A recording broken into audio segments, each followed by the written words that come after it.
The journey of the entire Marvel Cinematic Universe started with the journey of Tony Stark.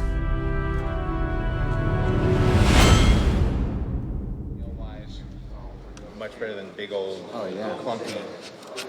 And that sound was great. The hero glove's a little large too, but I think we might be able to get away with it. Going back to Favreau and Robert Downey Jr. and the founding moments of Marvel Studios, we said, we want the hero to be as interesting out of costume as they are in costume.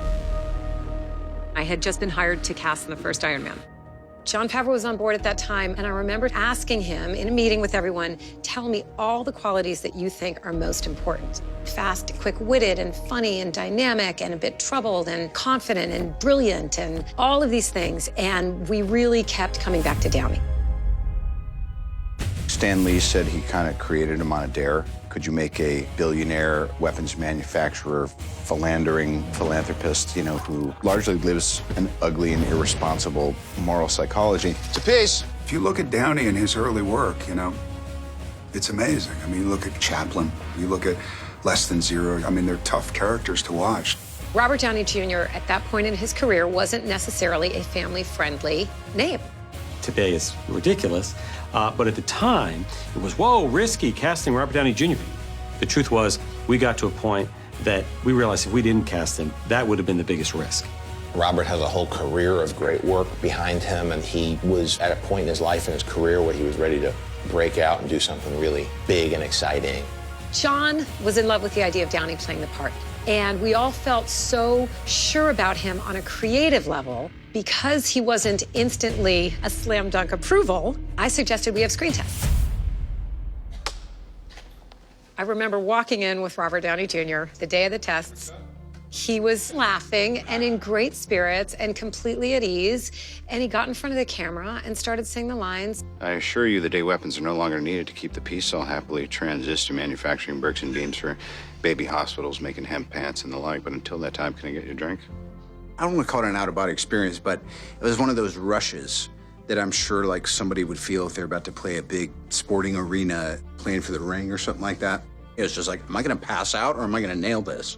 On that day that Robert screen tested, it was clear that there was no one else who can play that part. It was magic. It was exactly the feeling as a casting director with Kevin, with John, with everyone, that we all wanted to have that feeling like we have it. This is it. This is Iron Man. Iron Man 1 was incredibly special. We sort of improv the whole thing. We laughed, we cried. We got very, very close on that movie. We were the first Marvel movie as a studio. There was no real model for it yet. Nobody expected too much of it. It's Iron Man. We wanted to make a good quality film, a good story, something that was smart enough, funny enough.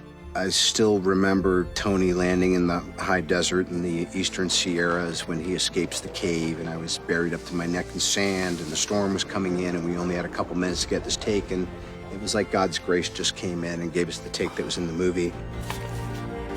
Not bad. I loved the first movie so much. I was just so carried away by the story. It was funny, it was clever, it was witty. Let's face it, this is not the worst thing you've caught me doing. By casting Robert Downey Jr., they were intent on breaking the tradition and mold of these types of movies. It was an unexpected choice at the time, and so it made for this really dynamic, really surprising performance. Yeah! Is that so hard? He's so bright and so fast, and it takes you so long to catch up with him, and it's perfect for that character. Good luck keeping up. I think most of us have been pretty vocal about what he started, and without him, none of us would be in this position. He really is the patriarch. I think he really understood the weight of the responsibility with these movies. Iron Man 1 changed the genre. And I think the casting of Robert Downey signaled to the world that we are serious about our characters and we really respect them in a way that we're going to hire the best actors possible. It really was just this perfect storm. I had hypnotized myself into such a state of confidence that I was certain that everything we were doing worked.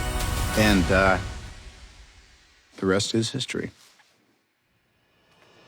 I am Iron Man.